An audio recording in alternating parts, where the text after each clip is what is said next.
जय मसीह की। मैं आज आपके बीच में एक छोटा सा टॉपिक लाया हूँ और वो टॉपिक ये है, क्यों बाइबल एली के बच्चों को लुच्चे बुलाती है। अगर आपने सही से नहीं सुना तो एक बार रिपीट कर दूं मैं, क्यों बाइबल एली के बच्चों को लुच्चे बुलाती है। इसकी ठीक ठीक वजह मैं आपको पूरी डिटेल में दूंगा, और जिसके चलते हमें जो है पहला शमूएल और उसका 2 अध्याय निकालना पड़ेगा। तो ये हमारी बाइबल आ गई हमारे हाथ में और चलते हैं। तो एली कौन था? एली भी याजक था, और जो है वो उसके बाद में जो है उसने अपने बेटों को, जो उसके 2 बेटे थे, एक का नाम होपनी था, एक का नाम फिनहास था, उसने उन दोनों को याजक बनाया था। अब वो याजक का काम करते थे अपने पिता के स्थान पे।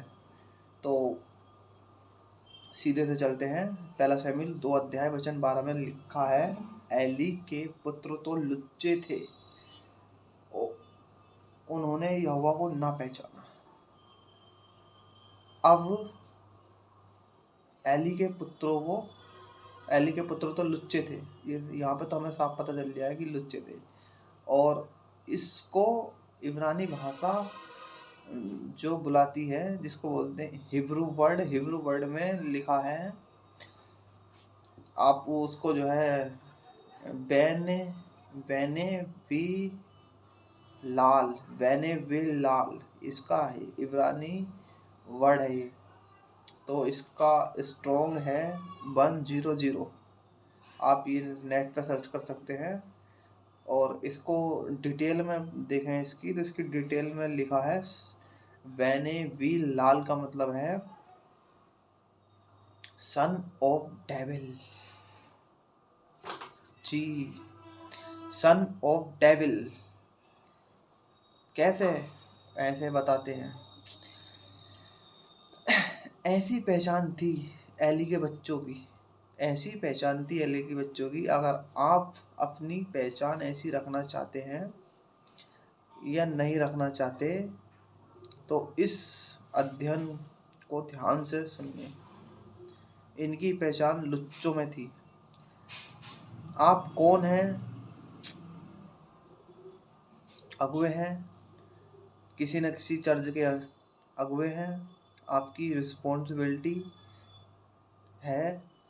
तो कोई आपको लुच्चा मतलब कभी ना कहे, तो आप जो है इस अध्ययन को ध्यान से सुने। पहला शमूएल 2:12 फिर से रिपीट करता हूँ मैं। लिखा है, एली के बच्चे तो लुच्चे थे, उन्होंने यहोवा को ना पहचाना। तो यहाँ पर बात कही आ रही है, उन्होंने यहोवा को ना पहचाना। उन्होंने यहोवा को बिल्कुल भी नहीं पहचाना। ठीक है, अगर उन्होंने यहोवा को पहचाना होता तो वो ऐसे काम नहीं करते। और जो यहोवा को नहीं पहचानता, जो परमेश्वर को नहीं पहचानता है, उसको शैतान पहचानता है। जो परमेश्वर को नहीं पहचानता है उसको शैतान ही पहचानता है। एक मिनट, कुछ प्रॉब्लम है। तो हम कहाँ पे थे? उसको शैतान ही पहचानता है। ठीक है, अब हम उसका 2 अध्याय का ही वचन 13-14 पढ़ेंगे। देखो क्या लिखा है। याजकों की रीति लोगों के साथ यह थी, वो लोग जो परमेश्वर के इनके पास आया करते थे अपना कुछ लेकर चढ़ाने के लिए। ठीक है, तब याजक का सेवक मांस पकाने के समय एक 3 नोक वाला कांटा हाथ में लिए हुए आकर 14 उसे कढ़ाई या हांडी या हंडे या तसले के भीतर डालता था, और जितना मांस कांटे में लग जाता था उतना याजक आप लेता था। देखिए, ये जो है मांस जो कह रहा है ना, वो सेवक मांस पकाने के समय 3 नोक वाले कांटे हाथ में लिए हुए, ये जो मतलब कच्चा मांस था, ये पका हुआ मांस नहीं था। ठीक है, वो जो है इसमें डाला करता था। 3 तरह की चीजें होती थी। ये एक कढ़ाई होती थी, एक और एक हंडी होती थी, हंडी और एक हांडा होता था इनका, हांडे। तो ये जो है उसमें डाला करते थे। वो क्यों डालते थे, इनकी रीति थी, एक रीति ये थी कि इसमें जितना मांस डाला जाएगा उसके बाद में याजक के हाथ में एक ऐसा 3 काट वाला त्रिशूल टाइप का वो होता था। लिखा है ना इसमें, कहाँ पे है, कहाँ लिखा है, ये लिखा है देखो, 3 नोक वाला कांटा हाथ में लिए हुए कौन, याजक, याजक का सेवक। और क्या बोलते हैं, क्या करता था, उस हांडे में, कढ़ाई में या हंडे में ऐसे करके मारता था इस तरीके से खचाक। और इस तरीके से मारने के बाद में वो उसमें जितना मांस आता था लग के, वो सब याजक का हो जाकर था। बाकी का जो है वो ले जाकर देते, मतलब जितना उसमें लग गया वो तेरा हिस्सा। तो वचन 15 पढ़ेंगे, हाँ 14। जितना मांस कांटे में लग जाता था उतना याजक आप लेता था, ठीक है, उतना ही लेता था आप। ऐसा ही वे शीलो में सारे इजराइलियों से किया करते थे जो वहां आते थे, मतलब जो जितने भी लोग आते थे ये उनके साथ में ऐसा ही करते थे। वचन 15, और ये मांस कच्चा मांस था, पका हुआ मांस नहीं था, ठीक है। अब वचन 15 पढ़ते हैं। और चर्बी जलाने से पहले भी याजक का सेवक आकर मेल बलि चढ़ाने वालों से कहता था, भूनने के लिए याजक को मांस दे, वह तुझसे पका हुआ नहीं कच्चा ही मांस लेगा। मतलब वो रोस्टेड, जो जिसको बोलते हैं हम कबाब, रोस्टेड मांस नहीं, कच्चा ही लेगा। अब वचन 16-17 पढ़ता हूँ मैं, क्या लिखा है। और जब कोई उसे कहता, निश्चय चर्बी जलाई जाएगी, तब जितना तेरा जी चाहे उतना ले लेना, तब वह कहता था, कौन, याजक का सेवक, नहीं अभी दे, नहीं अभी दे, नहीं तो मैं छीन लूंगा, नहीं तो मैं छीन लूंगा। इसलिए उन जवानों का पाप यहोवा की दृष्टि में बहुत भारी हुआ, क्योंकि वे यहोवा की भेंट का तिरस्कार करते थे। देखिए, आजकल ये उस समय की बात है, उस समय की घटना है, ये उस समय ऐसा होता था। और आजकल क्या होता है, आजकल ये होता है जबरदस्ती, कहते हैं बड़े बड़े अपोस्टल, जहाँ पर बड़े बड़े प्रॉफिट, और क्या सिखाते हैं चर्च के लोगों को, यही सिखाते हैं, सीड,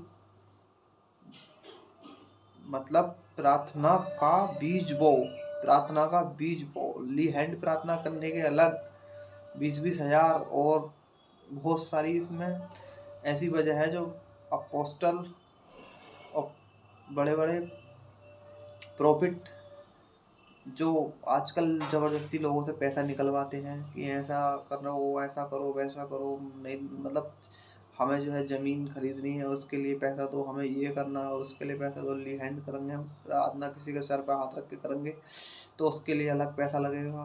मतलब सब चीज़ का अलग अलग रेट कर रखा, फिक्स रेट जिसको बोलते हैं।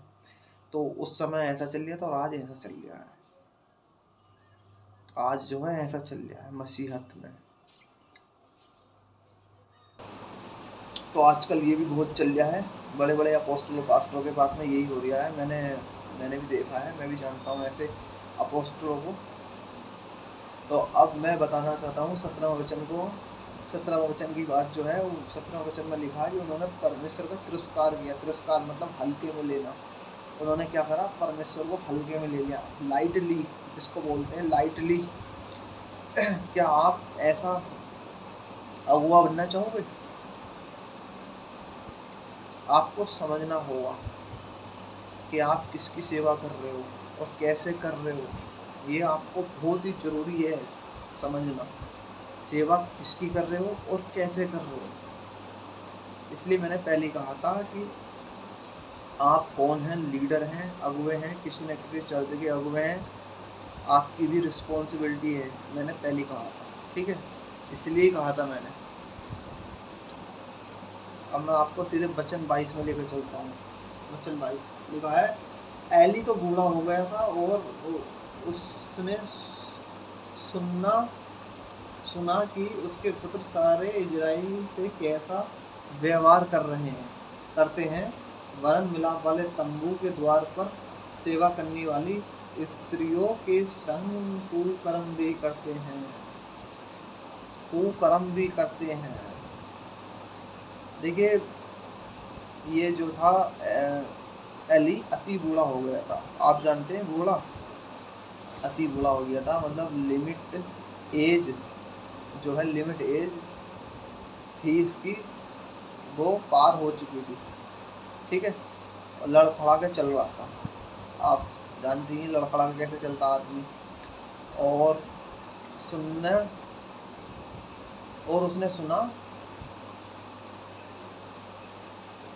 उसने क्या सुना, और उसने इनके बारे में सुना कि ये जो है कुकर्म भी कर रहे हैं स्त्रियों के संग में, और इजराइल में बुराई कर रहे हैं। उसने इतना कुछ इनके बारे में, दोनों लोगों के बारे में, अपने लड़कों के बारे में सुना।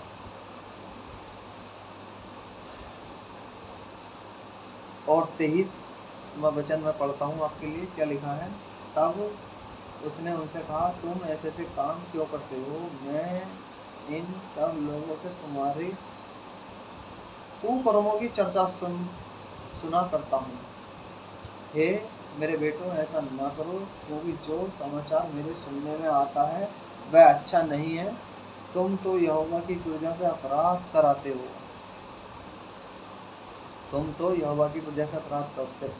इसका मतलब ये है कि वो जो है इनको बता रहा है कि जो तुम करते हो वो अच्छा नहीं है। जो तुम करते हो वो अच्छा नहीं है। और वचन 25, यदि एक मनुष्य दूसरे मनुष्य के अपराध क्षमा करे तब तो परमेश्वर उसका न्याय करेगा, परंतु यदि कोई मनुष्य यहोवा के विरुद्ध पाप करे तो उसके लिए कौन विनती करेगा? तो भी उन्होंने अपने पिता की बात न मानी, क्योंकि यहोवा की इच्छा उन्हें मार डालने की थी। देखिए, उन्होंने ना तो अपने पिता की इच्छा मानी और ना ही परमेश्वर की। तो इच्छा तो फिर उन्होंने बहुत पहले ही खत्म कर दी। परमेश्वर का तो उन्होंने तिरस्कार कर ही दिया था। अब बात ये आती है, परंतु यदि कोई मनुष्य के विरुद्ध पाप करे तो उसके लिए कौन विनती करेगा? तुम तो याजक हो गए जब तुम ऐसी हरकत कर रहे हो। और याजक कौन थे? उस समय के उन लोगों के लिए क्या करते थे? विनती करते थे परमेश्वर से, जो भेंट लाया करते थे कि परमेश्वर पिता इनकी जो है पाप क्षमा कर। करवाने वाला कौन था? याजक। अब वह याजक ही ऐसा काम करेगा तो फिर इनके लिए विनती कौन करेगा? इनके लिए कौन विनती करेगा? इसलिए इनका जो है पाप परमेश्वर की नज़रों में बहुत ही ज़्यादा बढ़ गया था। और देखिए फिर इफिसियों 2:2 में देखो क्या लिखा है। इफिसियों 2:2, इफिसियों की किताब 2:2 में क्या लिखा है, मैं पढ़ता हूँ आपके लिए। लिखा है, जिनमें तुम पहले संसार की रीति पर और आकाश के अधिकार के हाकिम अर्थात उस आत्मा के अनुसार चलते थे जो अभी भी आज्ञा न मानने वालों में कार्य करता है। तो इनके अंदर ये जो दुष्ट आत्मा थी, ये वाली दुष्ट आत्मा घुस गई थी। और दुष्ट आत्मा जब घुस गई थी इनके अंदर, तो फिर मन फिराना इतना आसान नहीं। ये फिर मन नहीं फिरा सकते, किसी कीमत पे भी नहीं फिरा सकते, क्योंकि जिनमें से निकल गए थे फिर इनके अंदर वही दुष्ट आत्मा फिर घुसते। जैसे कहते हैं ना कि जिनमें से तुम निकल गए फिर वहीं चले गए। तो वही एक डीमंस थी ऐसी जो मन को अपनी तरफ खींच लिया करती थी। फिर वो व्यक्ति कितनी भी कोशिश क्यों ना करे, वो अपना मन नहीं फिरा सकता। तो इनमें ना आज्ञा मानने वाली दुष्ट आत्माएं घुस गई थी। ठीक है, और इसी जो अभी भी ऐसे लोगों में कार्य करता है, अभी भी कार्य करती हैं दुष्ट आत्माएं ऐसे लोगों में। और अब दूसरा थिस्सलुनीयों के 2:12 में देखो क्या लिखा है।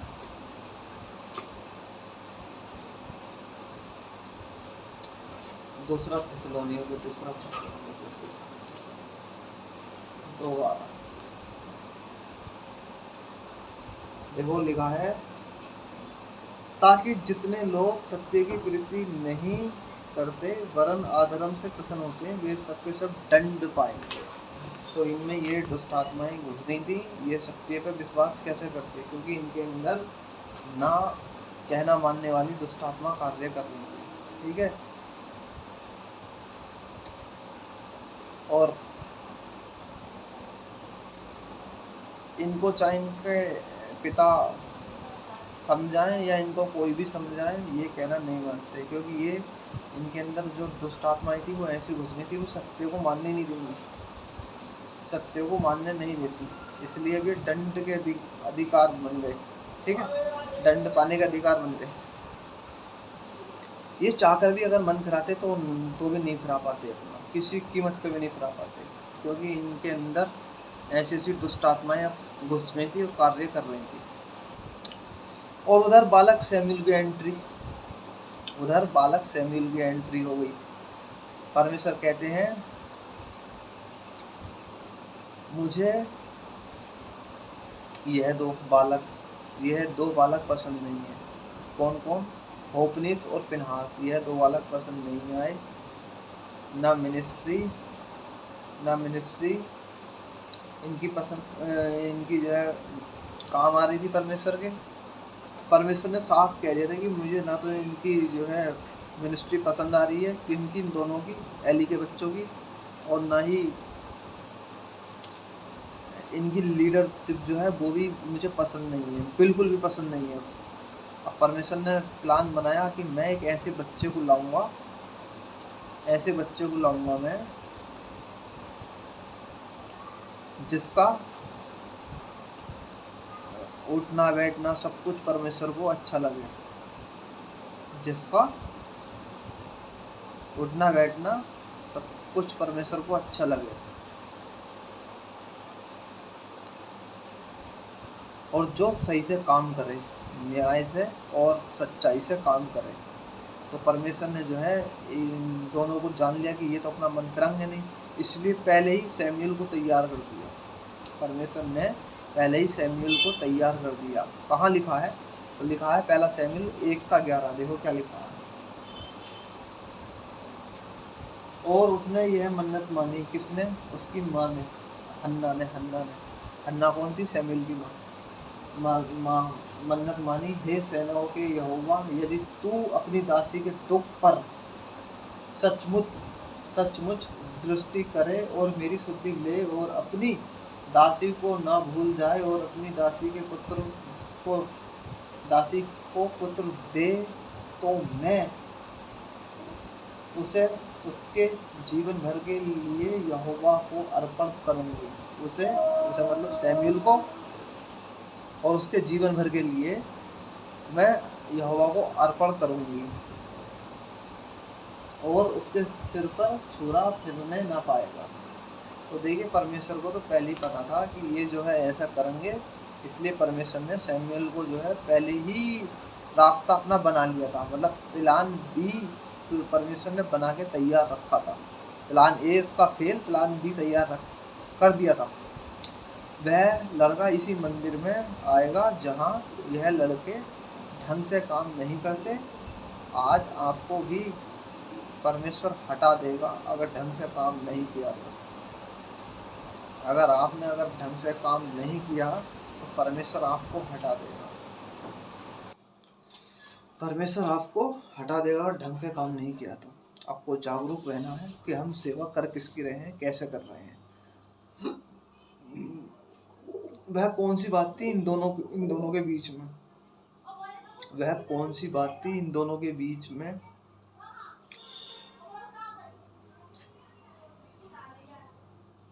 मतलब वह कौन सी बात थी इन दोनों में नहीं थी, पर सैमुअल में थी वो बात, इन दोनों में नहीं थी। वो थी विश्वास योग्यता, फेथफुलनेस, अभिषेक और फेथफुलनेस। कहाँ लिखा है? तो 2:35, सैमुअल 2:35 में देखो क्या लिखा है। सैमुअल का 2:35 में लिखा, और मैं अपने लिए एक विश्वास याजक ठहराऊंगा। कौन कह रहा? परमेश्वर।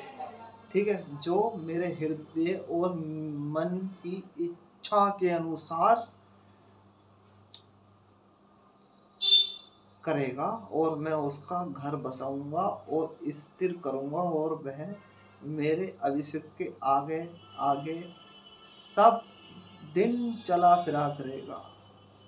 सैमुअल के बारे में तो ये यहाँ पे लिखा है, और जितनों को भी अभिषेक किया साउल ने, वो सैमुअल ने जितनों को भी मतलब अभिषेक किया, साउल राजा बना। ठीक है, सैमुअल ने जब उसका अभिषेक करा तो राजा बना, राजा। फिर दाऊद भी राजा बना, और सबके आगे चलता था। कौन? सैमुअल। और दूसरा तीमुथियुस 2 में क्या लिखा है, अभी आपके आगे मैं पढ़ देता हूँ। तो ऐसा था, वो मंदिर में नहीं बैठता था। कौन? सैमुअल।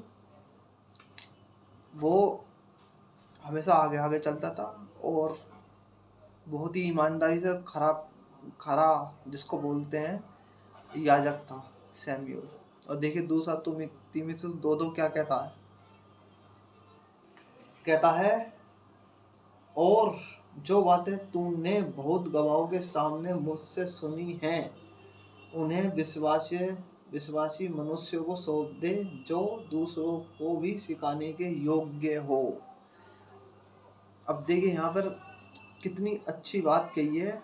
ये है फेथफुल, विश्वास योग्य बात। फेथफुल, विश्वास योग्य बात, कि जैसा सीखा था परमेश्वर से वैसी दूसरों को भी सिखा दिया है। ठीक है,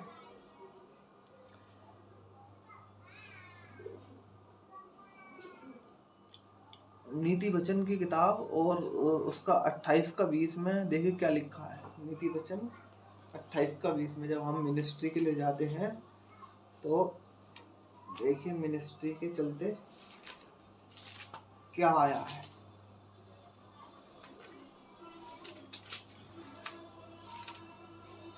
28 का 20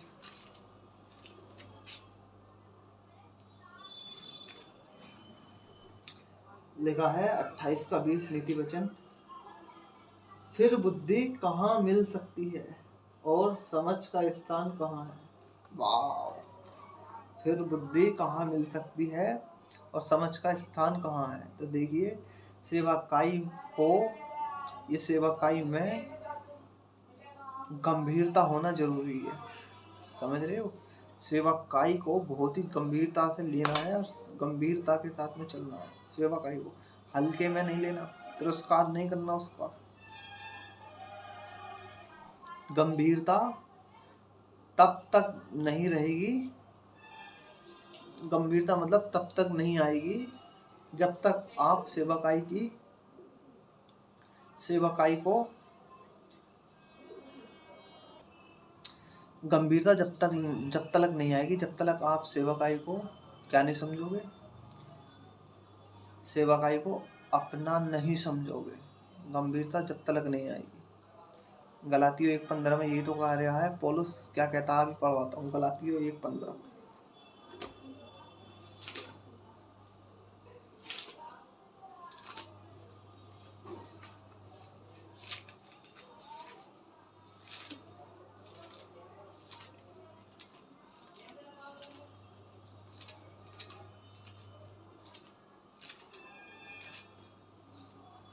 गलातियों की किताब 1:15 लिखा है, परंतु परमेश्वर की जिसने मेरी माता के गर्भ से ही मुझे ठहराया, क्या ठहराया?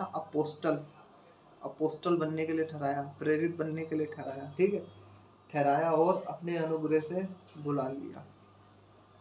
तो पौलुस भी यही कह रहा है कि मेरे को जो है मेरी माता के गर्भ से ही परमेश्वर ने मुझे चुन लिया काई के लिए, अपनी सेवकाई के लिए। और यिर्मयाह 1:5 में भी देखिए कुछ इसी प्रकार लिखा है। यिर्मयाह की किताब 1:5,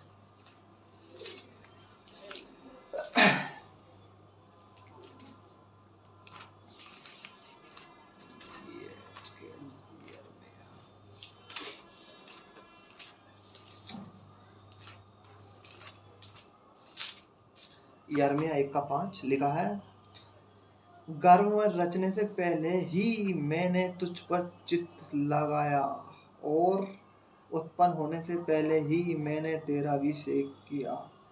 मैंने तुझे जातियों का भविष्यवक्ता ठहराया। वाह, जातियों को देखिए, ये यहाँ पे भी लिख दिया परमेश्वर ने, क्या वचन दिया, गर्भ से पहले ही। और संभव दे सके किताब वचन उसका 5 अध्याय में देखिए क्या लिखा है। 5 अध्याय उसका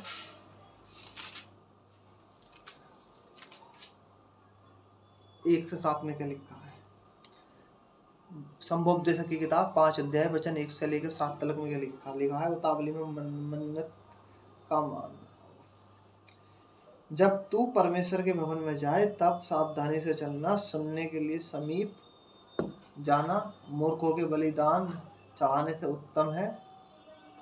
सुनने के लिए समीप जाना मूर्खों के बलिदान चढ़ाने से उत्तम है। इसका मतलब ये कि तुम जो है परमेश्वर की बात सुनना चाहते और किसी के चढ़ावा जो है उस चढ़ावे की बात में बताना कि चढ़ा दो, ये वाला काम हो जाएगा हमारा, वो काम हो जाएगा, तो चढ़ावे के चक्कर में नहीं पड़ना। बात सुनना जरूरी है, क्योंकि वे नहीं जानते कि बुरा करते हैं।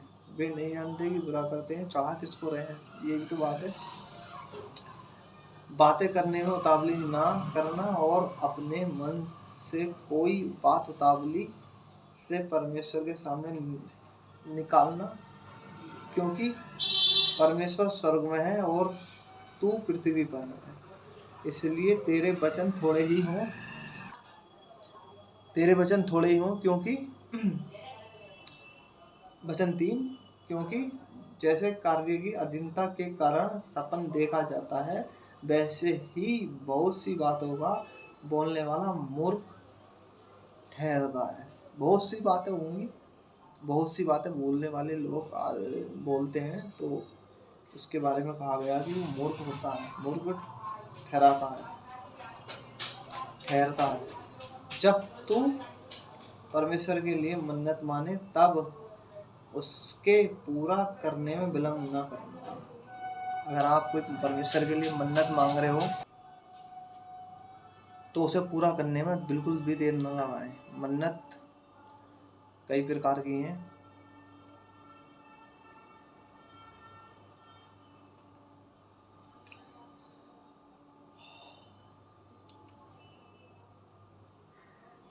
मन्नत मानकर पूरी करने में मन्नत का ना मानना ही अच्छा है। यानी कि तुम मन्नत मानकर पूरी ना करने में मन्नत का, यानी कि तुमने मन्नत तो मांग ली यार, वो पूरा नहीं कर रहे हो तुम, तो इससे तो तुम ना ही मांगते तो सही था। और लिखता है वचन 6 में, कोई वचन कहकर अपने आप को पाप में ना फंसाना और ना ईश्वर के दूत के सामने कहना कि यह भूल से हुआ। परमेश्वर क्यों तेरा बोल सुनकर अप्रसन्न हो और तेरे हाथ के कार्यों को नष्ट करे। वचन 7 और आखिरी वचन है, क्योंकि सपनों की अधिकता से व्यर्थ बातों की बहुतायत होती है, परंतु तू परमेश्वर का भय मानना। तो मैं आपको बता देता हूँ, तब जाके लिखा है सेवकाई, तब जाके लिखा है कि सेवकाई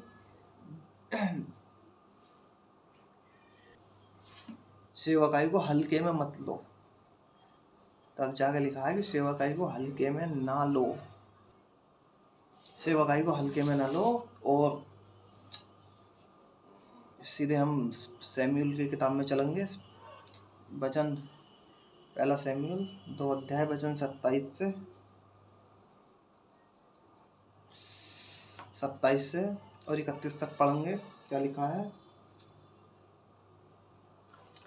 लिखा है, तब परमेश्वर का एक जन एली के पास जाकर उससे कहने लगा, यहोवा यो कहता है कि जब तेरे मूल पुरुष का घराना मिस्र में फिरौन के घराने के वंश में था, मतलब मिस्र की बात, मिस्र में सीधे पहुंच गए अभी, ठीक है।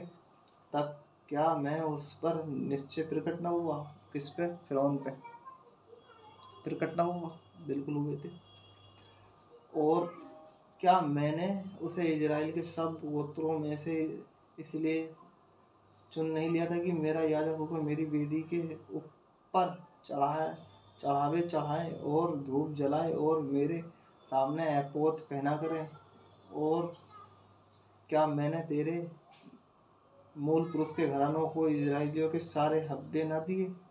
इसलिए मेरे मेलबलि और अन्नबलि को, जिन्हें मैंने अपने धाम में चढ़ाने की आज्ञा दी है, उन्हें तुम लोग क्यों पांव तले रगड़ते हो?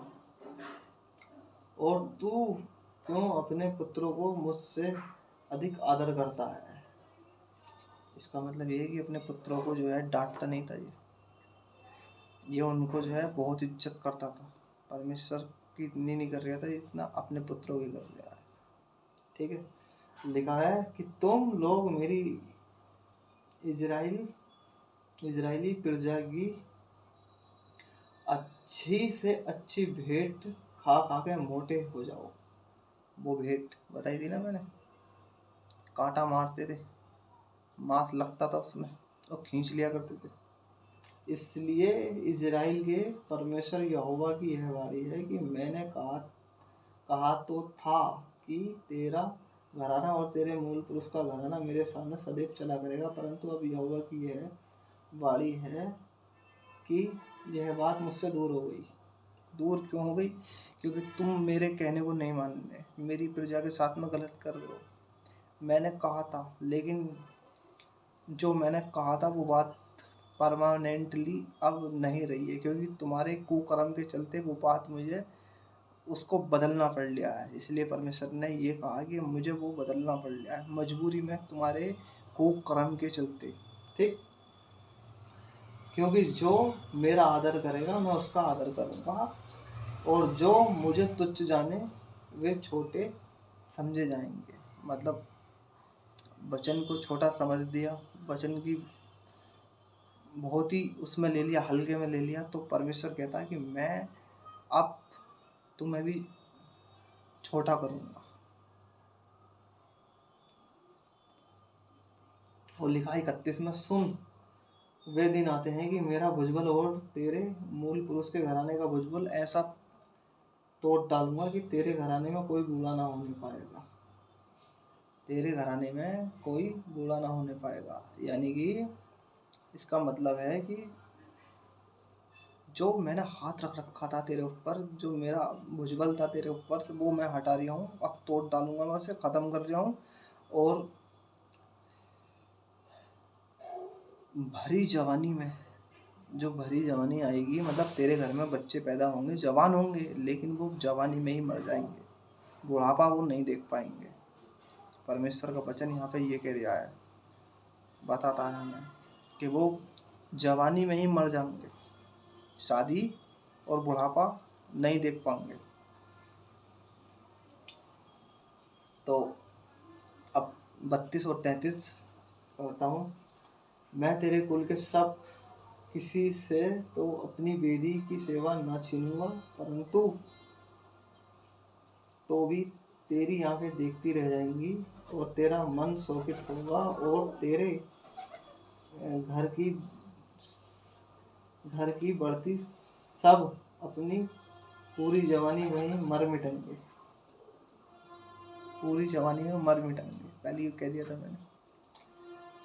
और मेरी इस बात का चिन्ह वह विपत्ति होगी जो होपनी और फिनहास नामक तेरे दोनों पुत्रों पर पड़ेगी, अर्थात वे दोनों के दोनों एक ही दिन में मर जाएंगे।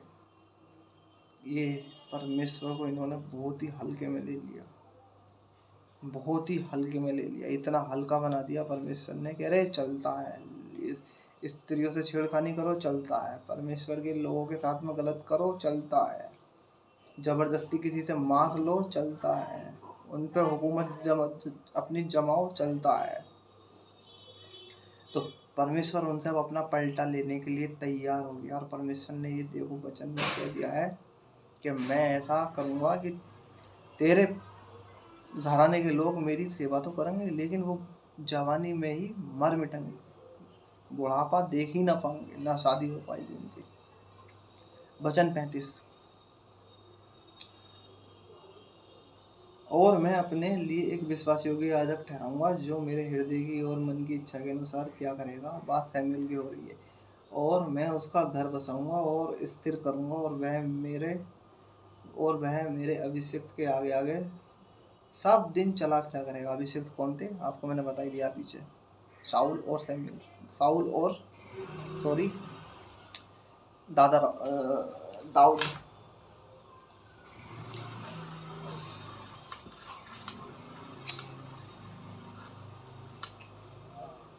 आपको पता है कि इजराइल जब भी कोई गलती करता था, तो परमेश्वर उनके आगे दुश्मन लाकर खड़ा कर देता था। इजराइल जो भी गलती करता था, परमेश्वर उनके आगे दुश्मन लाकर खड़ा कर देता था। इसीलिए तो परमेश्वर उनके सामने कभी पलिश्ती, कभी अमेलेकी, कभी कोई ऐसे दुश्मन लाके परमेश्वर खड़ा कर दिया करता था। और पहला सैमुअल 4:11 में क्या लिखा है,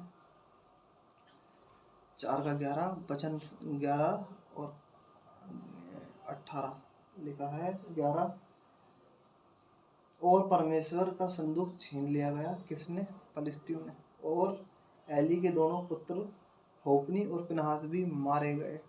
वचन 11, और इसका 18वां वचन में क्या लिखा है, जो ही उसने परमेश्वर के संदूक का नाम लिया, तो ही एली फाटक के पास कुर्सी पर से पछाड़ खाकर गिर गया। मतलब ये जब युद्ध हो गया था, उनमें युद्ध चल गया था, तो एक व्यक्ति था जो इनकी युद्ध की खबर लेके एली के पास आया। और एली के पास जब आया तो एली को उसने आके बताया कि युद्ध में जो है तेरे दोनों बेटे मारे गए हैं, और साथ में क्या बोलते हैं, परमेश्वर का संदूक भी छिन गया है, और ये समाचार देने के लिए सिर्फ मैं ही बचा हूँ, और मैं भी घायल हूँ। वो भी घायल था। और जैसे उन्होंने बताया ये सब कुछ कि परमेश्वर ने जो है, परमेश्वर का वो छिन चुका है संदूक, तो वो धड़ाम से गिर गया। कौन, एली। लिखा है पछाड़ खा के गिर गया, गिर पड़ा, और बूढ़ा और भारी होने के कारण, मतलब वजन था उसके अंदर, तो भारी होने के कारण उसकी गर्दन टूट गई और वह मर गया। तो उसने इजरायलियों का न्याय, तो उसने किसने, एली ने इजरायलियों का न्याय 40 साल तक किया था। तो ये कहीं ना इन्होंने जो है बहुत सारी जो है गलतियाँ थी परमेश्वर के खिलाफ करी, और परमेश्वर ने उसके चलते उसके दोनों पुत्रों को मार दिया। खुद एली भी मर गया। उसको जब खबर मिली तो वो भी जो है फिनिश, ख़त्म उसकी भी कहानी। तो इन्होंने क्या करा, सेवकाई को हल्के में लिया। इन्होंने सेवकाई को हल्के में, बहुत ही हल्के में लिया।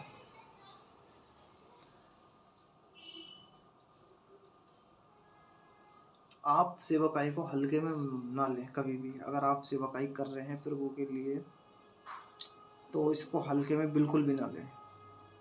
मैं बस इतना ही कहूँगा। और जो ईमानदारी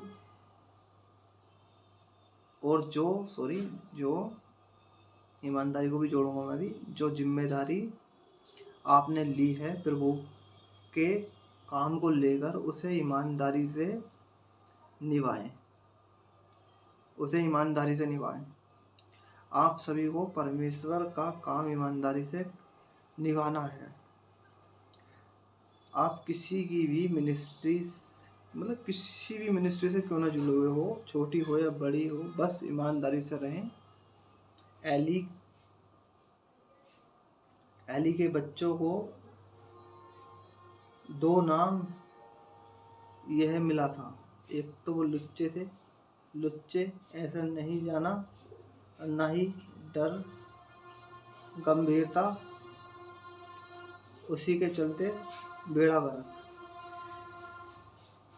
मतलब आप अगर अपने अंदर एक तो ये लुच्चपन का अपने ऊपर कभी वो मत लाना, इससे दूर रहना, और दूसरे में जो है डर के साथ में गंभीरता के साथ में अपनी सेवकाई को लेकर चलना। अगर आपने ऐसा नहीं करा तो बेड़ा गर्क है। जो मैं कहता हूँ बेड़ा गर्क, मतलब बेड़ा गर्क मतलब कि यह परिणाम है फिर, ये परिणाम है फिर घुसना शुरू किसका, फलिस्तियों का। और वो घुसते घुसते चले गए, साउल को आना पड़ा, दाऊद को, फिर दाऊद को आना पड़ा, गोलियत को, फलिस्ती उसके आड़ में। मैंने बताया था गोलियत को आना पड़ा, फिर गोलियत, उसके बाद में सिलसिला चलता चला गया, फिर नबूकदनेस्सर और न जाने क्या क्या। इसलिए मैं आपसे कह रहा हूँ कि परमेश्वर की सेवकाई कोई खेल नहीं है, बच्चा वो नहीं है। क्योंकि परमेश्वर के खिलाफ जब जब इजराइलियों ने बगावत करी तो परमेश्वर ने इनके आगे कोई ना कोई दुश्मन भेज दिया। ऐसा कई जगह पे हम पढ़ने को मिलता है। यहोशू की किताब देख लो आप, इससे पहले गिनतियों की किताब, व्यवस्था विवरण की किताब, बहुत सारी किताबें हैं, निर्गमन है, इनमें आपको देखने मिलेगा जब जब ये इजरायली बदले पलटे, जब ही परमेश्वर ने इनके आगे दुश्मन खड़ा कर दिया लाके। इसलिए मैं कह रहा हूँ कि परमेश्वर की सेवकाई मजाक नहीं है, हल्के में नहीं है परमेश्वर की सेवकाई। ठीक है, फिर अगली वीडियो में फिर मिलते हैं। सबको जय मसीह की।